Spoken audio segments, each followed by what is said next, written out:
नमस्कार, मैं हूँ शोभा। बच्चों, आइए आज हम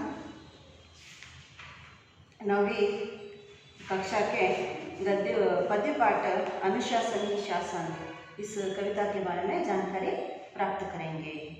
बच्चों, आप कैसे हैं? आशा है कि आप अच्छे होंगे। बच्चों, इधर शामपट पर देखिए, यहाँ पर मैं कवि परिचय लिखी हूँ, पहले से ही ध्यान से सुनिए। अनुशासन ही शासन है। इस कविता के कवि हैं डॉक्टर रमेश मिलन। रमेश मिलन जी का जन्म 7 जुलाई 1946 को हुआ।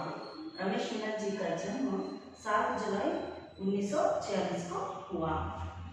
जन्म स्थान, रमेश मिलन जी का जन्म स्थान है मछाड़। ये गांव का नाम है बच्चों। मछाड़ का जिला है बुलंदशहर। ये उत्तर प्रदेश में स्थित है। और रमेश मिलन जी का शिक्षा हुई है हिंदी व राजनीति शास्त्र में। इन्होंने एमए तक शिक्षा प्राप्त की है। हिंदी और राजनीति शास्त्र में एमए तक शिक्षा पाई है। और इनकी रचनाएं है बच्चों, मेहनत की महक, छिड़कते पंख, सरस गीत, विज्ञान के एक चमन के फूल। और एक बार दोहराती हूँ, मेहनत के महक, छिड़कते पंख, सरस गीत, विज्ञान के एक चमन के फूल।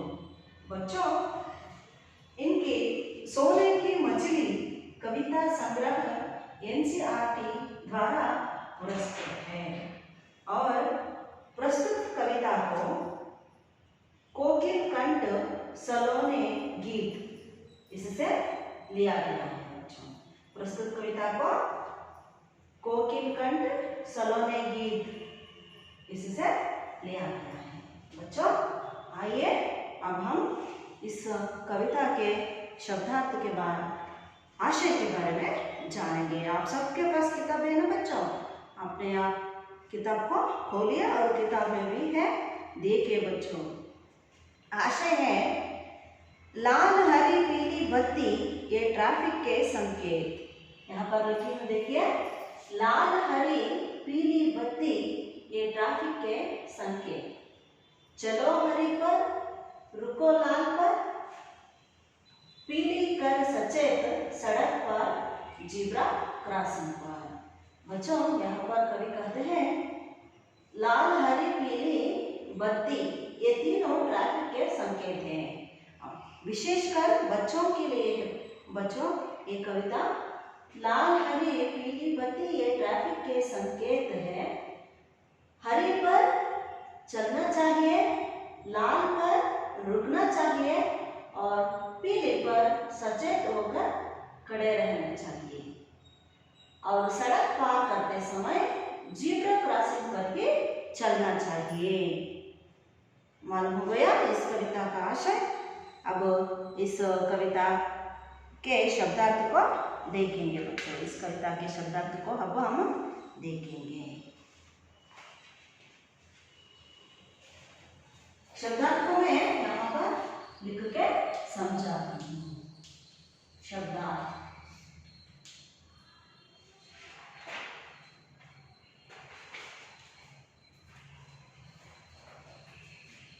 पहला है बेड़ा, अंधाधुंध।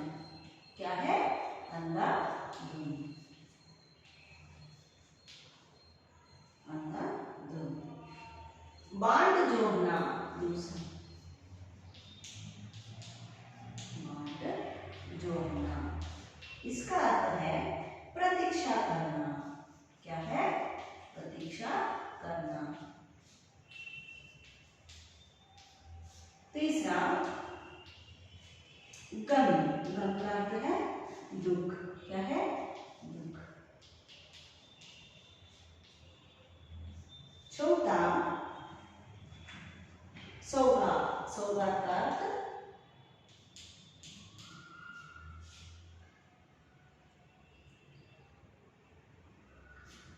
तोहफा,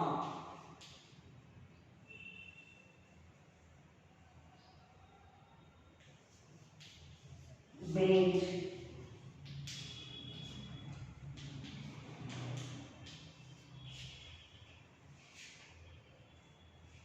आंख चुराना,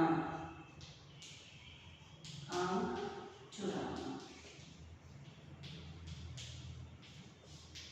इसका अर्थ है, आंख चुराने का अर्थ है सामने सामने ना आना,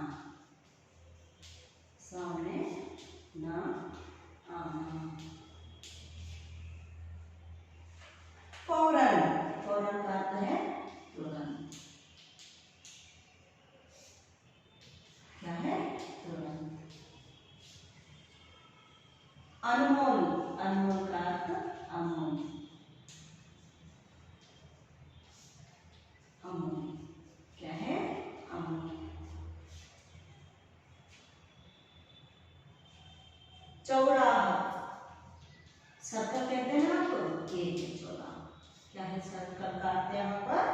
जहां चार रास्ते मिलते हो, जहां चार रास्ते मिलते हो।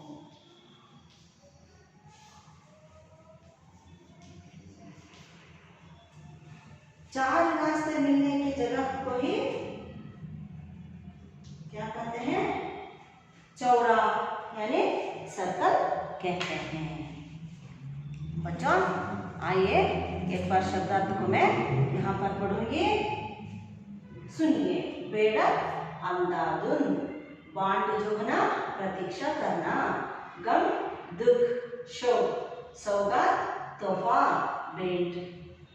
आंख चुराना करते हैं सामने ना आना, फौरन तुरंत, अनमोल अमूल्य, चौराहा जहाँ चार रास्ते मिलते हैं, मिलते हो।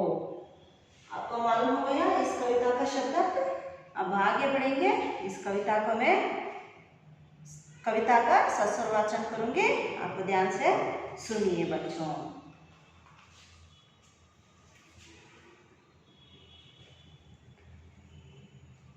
चलती बस में चढ़ो नहीं तुम और कभी मत कूदो, कभी सड़क पर जाकर बच्चों नहीं खेलने लगना। साइकिल पर हो या हो पैदल कभी न बेड़ब चलना। चलती बस में चढ़ो नहीं तुम और कभी मत कूदो, कभी सड़क पर जाकर बच्चों नहीं खेलने लगना। साइकिल पर हो या हो पैदल कभी न बेड़ब चलना। ना जाने क्यों हेलमेट बिना समझदार ये चलते, सिर तो आखिर अपना ही है इतना नहीं समझते। घर पर जो होते बांटना दो उनको गम की सौगात। चलती बस में चढ़ो नहीं तुम और कभी मत कूदो, दुर्घटना हो जाए सड़क पर कभी न आंख चुराओ। करो मदद घायल की फौरन अस्पताल पहुंचाओ। जीवन है अनमोल कोई न होने पाए अनाथ। चलती बस में चढ़ो नहीं तुम और कभी मत कूदो, जगह जगह पर चौराहों पर जो संकेत दिए हैं उनका पालन करने वाले सबके प्रिय रहे हैं। जगह जगह पर चौराहों पर जो संकेत दिए हैं उनका पालन करने वाले सबके प्रिय रहे हैं। जियो और जीने दो का वे पाल रहे सिद्धांत, वे पाल रहे सिद्धांत, वे पाल रहे सिद्धांत। बच्चों इस कविता का सस्वर वाचन सुना। अब इस कविता को मैं एक एक वाक्य के अर्थ सरल वाक्यों में बताती जाऊंगी, आप ध्यान से सुनिए। चलते बस में चढ़ो नहीं तुम और कभी मत कूदो। इसका अर्थ है बच्चों, आप बहुत छोटे हैं, समझदार हैं और भी समझदार होते हुए भी आपको डॉक्टर रमेश मिलन कुछ कहना चाहते हैं बच्चों इस कविता के द्वारा। आप बड़े होकर भी इन नियमों का पालन करेंगे तो आप अच्छे रह सकते हैं, आपके साथ कोई दुर्घटना नहीं हो सकती। कवि कहते हैं बच्चों, अगर बस चल रहा हो, यहाँ देखिए मेरे पास बस का चित्र है बच्चों, देखिए यहाँ पर बस का चित्र देखा, कैसा है बस, अच्छा है ना।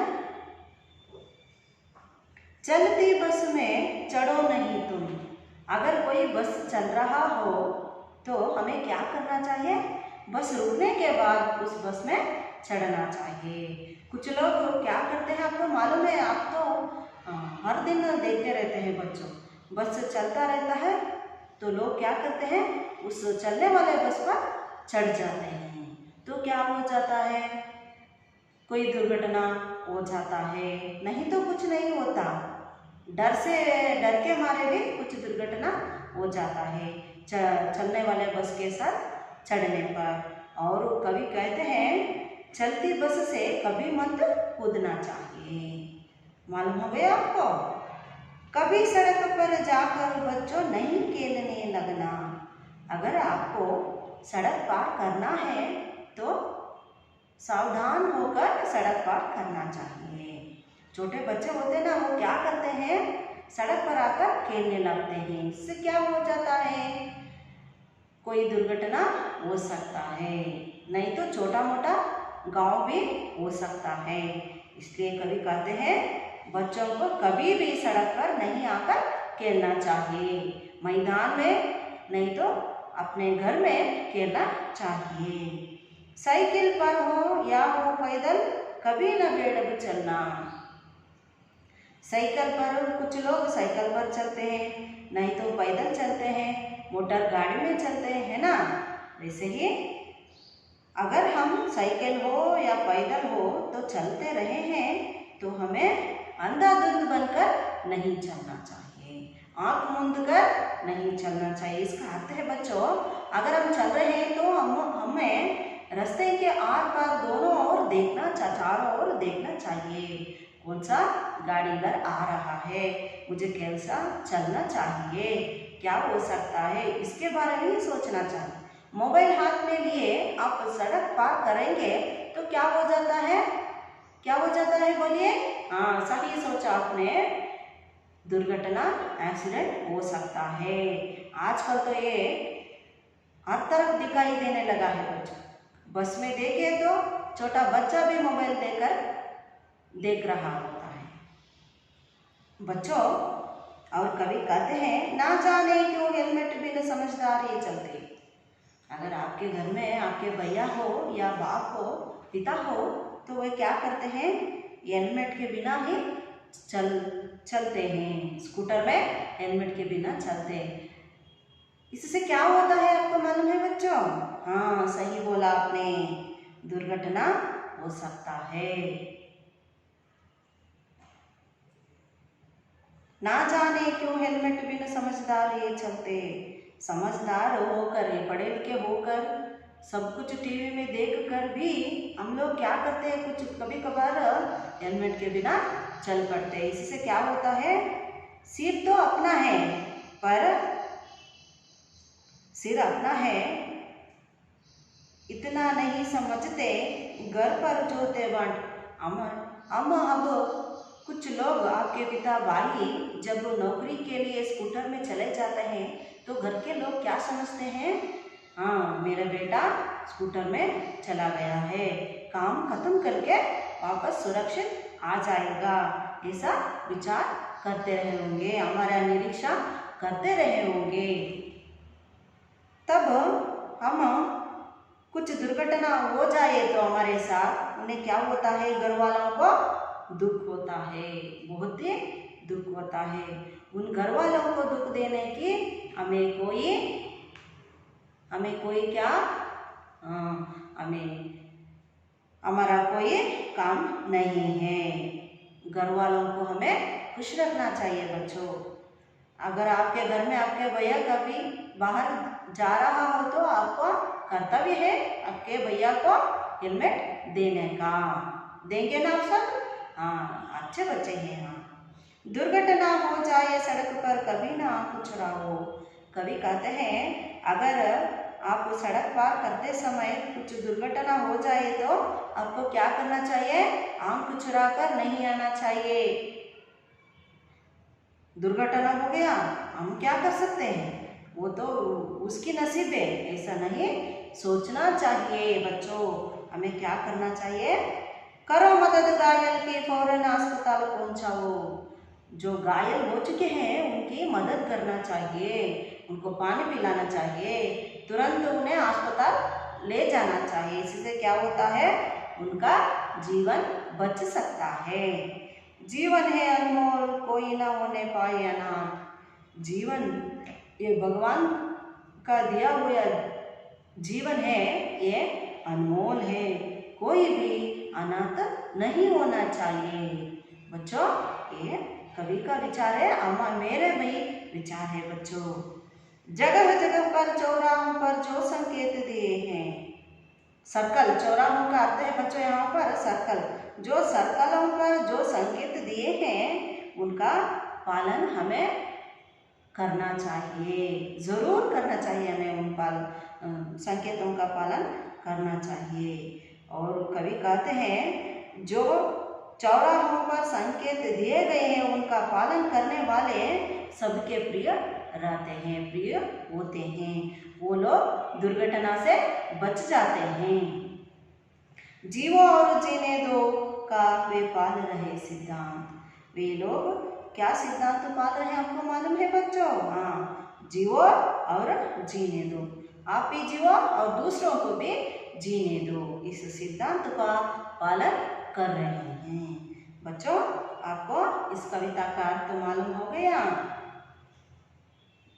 मैं आपको छोटी वाक्यों में कन्नड़ में बताऊंगी। ಮಕ್ಕಳ ಇಲ್ಲಿ ಕವಿಯಾದಂತಹ ಡಾಕ್ಟರ್ ರಮೇಶ್ ಮಿಲನ್ ರವರು ನಮಗೆ ಮಕ್ಕಳಿಗೆ ವಿಶೇಷವಾಗಿ ಮಕ್ಕಳಿಗೆ ಏನು ಹೇಳ್ತಾರಪ್ಪ ಅಂದರೆ, ಬಸ್ಸು ಚಲಿಸ್ತಾ ಇರುವಾಗ ನಾವು ಬಸ್ಸಿನೊಳಗೆ ಹತ್ತೋದಾಗಲಿ ಆ ಬಸ್ಸಿನಿಂದ ಇಳಿಯೋದಾಗಲಿ ಮಾಡಬಾರ್ದು. ಆ ರೀತಿ ಮಾಡೋದ್ರಿಂದ ನಮಗೆ ತೊಂದರೆಗಳು ಆಗುತ್ತೆ. ಮತ್ತು ಚಿಕ್ಕ ಮಕ್ಕಳು ಯಾವಾಗಲೂ ರಸ್ತೆಯಲ್ಲಿ ಆಟ ಆಡಬಾರ್ದು. ನಾವು ಅಕಸ್ಮಾತ್ ನಮ್ಮ ಕೆಲಸಕ್ಕೋಸ್ಕರ ಸೈಕಲ್ ಇರ್ಬೋದು ಅಥವಾ ಕಾಲ್ನಡಿಗೆಯಲ್ಲಿ ನಡೀತಾ ಇರುವಾಗ ನಾವು ಕುರುಡರಂತೆ ನಡಿಬಾರ್ದು. ಕುರುಡರಂತೆ ನಡೆದಾಗ ಏನಾಗುತ್ತೆ ಮಕ್ಕಳ? ಈ ರೀತಿ ಅಪಘಾತ ಆಗುತ್ತೆ. ಇಲ್ಲಿ ನೋಡಿ ಮಕ್ಕಳ, ನನ್ನ ಹತ್ರ ಒಂದು ಚಿತ್ರ ಇದೆ. ಈ ರೀತಿ ಅಪಘಾತ ಆಗುತ್ತೆ. ಕಣ್ಣು ಮುಚ್ಕೊಂಡು ನಡೀತಾರೋ ಅಂದರೆ ಏನೋ ಯೋಚನೆ ಮಾಡ್ತಾ ನಾವು ರಸ್ತೆನ ದಾಟ್ತಾ ಇದ್ರೆ ಅಥವಾ ರಸ್ತೆಯಲ್ಲಿ ಚಲಿಸ್ತಾ ಇದ್ರೆ ಏನಾಗುತ್ತೆ? ನಮಗೆ ತೊಂದರೆ ಆಗುತ್ತೆ. ಮತ್ತೇನು ಹೇಳ್ತಾರೆ ಕವಿ ಅಂದರೆ, ತಿಳುವಳಿಕೆ ಉಳ್ಳುವಂಥ ಪ್ರಜ್ಞಾವಂತರು ಇಂದಿನ ಕಾಲದಲ್ಲಿ ಏನು ಮಾಡ್ತಾರಪ್ಪ ಅಂದರೆ, ಸ್ಕೂಟರ್ ನಡೆಸುವಾಗ ಹೆಲ್ಮೆಟ್ ಇಲ್ಲದೇ ಕೂಡ ಅವರು ಹೋಗ್ತಾ ಇರ್ತಾರೆ. ಅದರಿಂದ ಏನಾಗುತ್ತೆ? ಈ ತಲೆಯೇನು ನಮ್ಮದು ಮಕ್ಕಳ, ಆದರೆ ಭಾಗ್ಯ ನಮ್ಮದಲ್ಲ, ಅದು ಭಗವಂತ ಕೊಟ್ಟಿದ್ದು ಮಕ್ಕಳ. ಆದ್ದರಿಂದ ಇಲ್ಲಿ ಕವಿ ಹೇಳ್ತಾರೆ, ಪ್ರಜ್ಞಾವಂತರು ಕೂಡ ಹೆಲ್ಮೆಟ್ ಇಲ್ಲದೆ ಚಲಿಸ್ತಾರೆ ವಾಹನಗಳಲ್ಲಿ. ಈ ರೀತಿ ಮಾಡಬಾರ್ದು. ಮನೆಯಲ್ಲಿ ನಮ್ಮ ಒಳಿತನ್ನೇ ಬಯಸುವಂಥ ನಮ್ಮ ಹಿರಿಯರು ನಮ್ಮ ಬಗ್ಗೆ ಸಾಕಷ್ಟು ನಿರೀಕ್ಷೆ ಆಶಯಗಳನ್ನು ಇಟ್ಕೊಂಡಿರ್ತಾರೆ. ಅವರಿಗೆ ನಾವು ಯಾವ ಕಾರಣಕ್ಕೂ ಯಾವುದೇ ರೀತಿಯ ದುಃಖವನ್ನು ಕೊಡಬಾರ್ದು ಅಂತ. ಆದ್ದರಿಂದ ಏನು ಹೇಳ್ತಾರೆ ಕವಿ ಅಂದರೆ, ಹೆಲ್ಮೆಟ್ ಹಾಕ್ಕೊಂಡೇ ನಾವು ಪ್ರಯಾಣವನ್ನು ಮಾಡಬೇಕಂದ್ರೆ ಸ್ಕೂಟರ್ನಲ್ಲೇ ಚಲಿಸಬೇಕು. ಯಾವುದಾದ್ರೂ ಒಂದು ಅಪಘಾತ ಆದಾಗ ರಸ್ತೆ ಮೇಲೆ ನಾವೇನು ಮಾಡ್ತೀವಿ? ನಮಗೆ ಯಾಕಪ್ಪ ಇದರಿಂದ ತೊಂದರೆ ಅಂತ ಅಂದ್ಬಿಟ್ಟು ನಾವು ಬಂದ್ಬಿಡ್ತೀವಿ ಮಕ್ಕಳು. ಆ ರೀತಿ ಮಾಡಬಾರ್ದು. ಕವಿ ಏನು ಹೇಳ್ತಾರೆ ಅಂದರೆ, ನಾವು ಗಾಯ ಆದವ್ರನ್ನ ಅವರಿಗೆ ಆಸ್ಪತ್ರೆಗೆ ಕರ್ಕೊಂಡೋಗಿ ಅವರಿಗೆ ಚಿಕಿತ್ಸೆಯನ್ನು ಕೊಡಿಸ್ಬೇಕು. ಅವ್ರಿಗೆ ಯಾವುದೇ ರೀತಿಯ ಸಹಾಯವನ್ನಾದರೂ ನಾವು ಮಾಡಬೇಕು. ಇದು ಯಾಕೆ ಹೇಳ್ತಿದ್ದಾರೆ ಅಂದರೆ, ಈ ಜೀವನ ಅನ್ನೋದು ತುಂಬ ಅತ್ಯಮೂಲ್ಯ. ಈ ಜೀವನದ ಒಂದು ಸತಿ ಹೋದರೆ ಮತ್ತೆ ಬರೋದಿಲ್ಲ. ಇದು ಪುಣ್ಯ ಈ ಜೀವ ಅಂದರೆ. ಆದ್ದರಿಂದ ಕವಿ ಹೇಳ್ತಾರೆ, ಜೀವನ ಅನ್ನೋದು ತುಂಬ ಅಮೂಲ್ಯ ಮತ್ತು ಯಾರೂ ಕೂಡ ಅನಾಥರಾಗಬಾರ್ದು. ಆದ್ದರಿಂದ ರಸ್ತೆಯಲ್ಲಿ ಅಪಘಾತದಲ್ಲಿ ಯಾರಿಗಾದ್ರೂ ತೊಂದರೆ ಆದಾಗ ನಾವು ಅವರನ್ನು ಸುರಕ್ಷಿತವಾಗಿ ಆಸ್ಪತ್ರೆಗೆ ತಲುಪಿಸಬೇಕು. ಮತ್ತೇನು ಹೇಳ್ತಾರೆ ಕವಿ ಅಂದರೆ, ಸರ್ಕಲ್ಗಳಲ್ಲಿ ಯಾವ ಸಂಕೇತಗಳನ್ನು ನೀಡಿದ್ದಾರೋ ಮಕ್ಕಳ ಈ ಚಿತ್ರದಲ್ಲಿದೆ ನೋಡಿ. ಇಲ್ಲಿ ಕಾಣ್ತಾ ಇದೆಯಾ ನಿಮಗೆ? ಈ ಚಿತ್ರದಲ್ಲಿ ಕವಿ ಹೇಳ್ತಾರೆ, ಆ ಸಂಕೇತಗಳನ್ನು ನೀಡಿದಾರಲ್ಲ ಆ ಸಂಕೇತಗಳನ್ನು ನಾವು ಪಾಲನೆ ಮಾಡಬೇಕು. ಯಾರು ಆ ಸಂಕೇತಗಳನ್ನು ಪಾಲನೆ ಮಾಡ್ತಾರೋ ಅವರು ಎಲ್ಲರಿಗೂ ಕೂಡ ಪ್ರಿಯವಾಗಿರ್ತಾರೆ. ಇಲ್ಲಿ ಕವಿ ಮತ್ತೇನು ಹೇಳ್ತಾರೆ ಅಂದರೆ, ನೀವು ಬಾಳಿ ಬೇರೆಯವರನ್ನು ಬಾಳೋದಕ್ಕೆ ಬಿಡಿ. ಈ ಸಿದ್ಧಾಂತವನ್ನು ನಾವು ಅನುಸರಿಸಿದ್ದೆ ಆದರೆ ನಾವು ಕ್ಷೇಮವಾಗಿ ಸುರಕ್ಷಿತವಾಗಿ ಸದಾಕಾಲ ಇರೋದಕ್ಕೆ ಸಾಧ್ಯವಾಗುತ್ತೆ. बच्चों अब आप इस कविता का कन्नड़ अर्थ भी जाना. अब आइए मैं कुछ आपको व्याकरण अंश के बारे में बताऊंगी. आपके किताब में है ना अन्य वचन बदलिए, उसको मैं शामपट पर लिखूंगी. आप भी लिख लीजिए. अपने नोट पुस्तक है ना आपके पास, अपनी नोट पुस्तक में लिखिए. इसको मैं कौन सा बच्चों? हाँ, आप सब लिखिए है ना. डॉक्टर रमेश मेनन जी का परिचय. अब जब स्कूल आते हैं ना तब मुझे आपको दिखाना है कवि परिचय. जो जो मैं शामपट पर लिखी हूँ सबको आपको मुझे दिखाना है.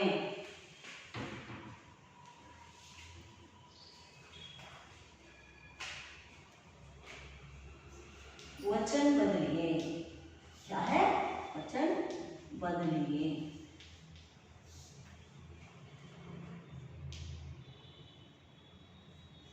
एक वचन, बहुवचन. पहला सड़क,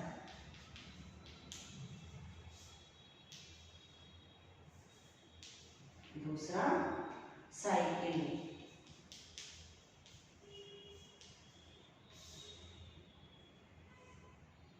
तीसरा बच्चा, चौथा दुर्घटनाएं, पांचवा चौराहे, छठवां सिद्धांत. क्या है? सिद्धांत. अब इसका बहुवचन यहाँ पर लिखना है. सड़क, सड़कें. सड़क का बहुवचन क्या है? सड़कें. साइकिल, साइकिलें, साइकिलें. बच्चा, बच्चे. बहुवचन क्या है? बच्चे. दुर्घटना, दुर्घटनाएं, दुर्घटनाएं.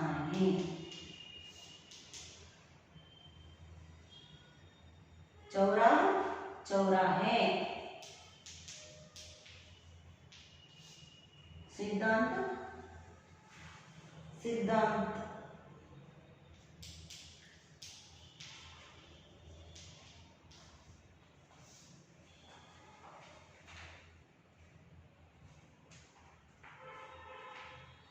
बच्चों आप एक बार शामपट पर देखिए. एक बार शामपट पर देखिए. 5 बस है. आपको इन पांचों को ही ठीक से लिखिए. ये वचन सड़क, सड़कें, साइकिल, साइकिलें, बच्चा, बच्चे, दुर्घटना, दुर्घटनाएं, चौराहा, चौराहे. अब ये था व्याकरणांश. अब आपको मैं गृह कार्य दूंगी. क्या दूंगी? गृह कार्य. आपको घर में गृह कार्य करना है. आपको मुझे व्हाट्सएप ग्रुप में डालना है बच्चों. पहला प्रश्न है 2-3 वाक्यों का. चौराहों पर दिए गए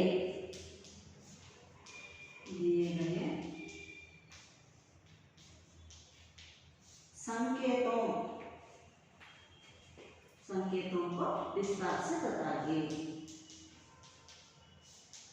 विस्तार से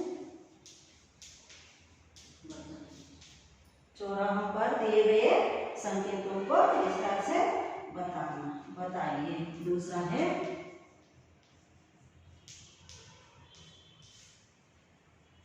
दुर्घटना से बचने के लिए कोई दो उपाय लिखिए.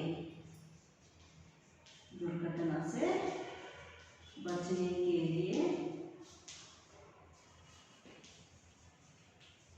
कोई 2 उपाय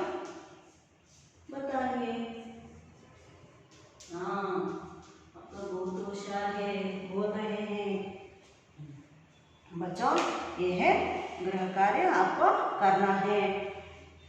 चौराहा पर दिए गए संकेतों को विस्तार से बताइए। चौराहा सर्कल पर जो संकेत है ना, उसको आपको विस्तार से बताना है, उनका चित्र बना के आपको उत्तर लिखना है। और दूसरा है दुर्घटना से बचने के लिए कोई दो उपाय लिखना है आपको। बच्चों, ये था इस कविता का अर्थ। बच्चों, मैं आशा करती हूँ आप सबको कविता पूरा का पूरा समझ में आया है। बच्चों, मैं आशा करती हूँ और भी आप घर में ही रहिए, सुरक्षित रहिए और रास्ते पर चलते समय इन नियमों का पालन अवश्य करते रहिए। इन नियमों का पालन करेंगे तो आप सुरक्षित रहेंगे। धन्यवाद बच्चों।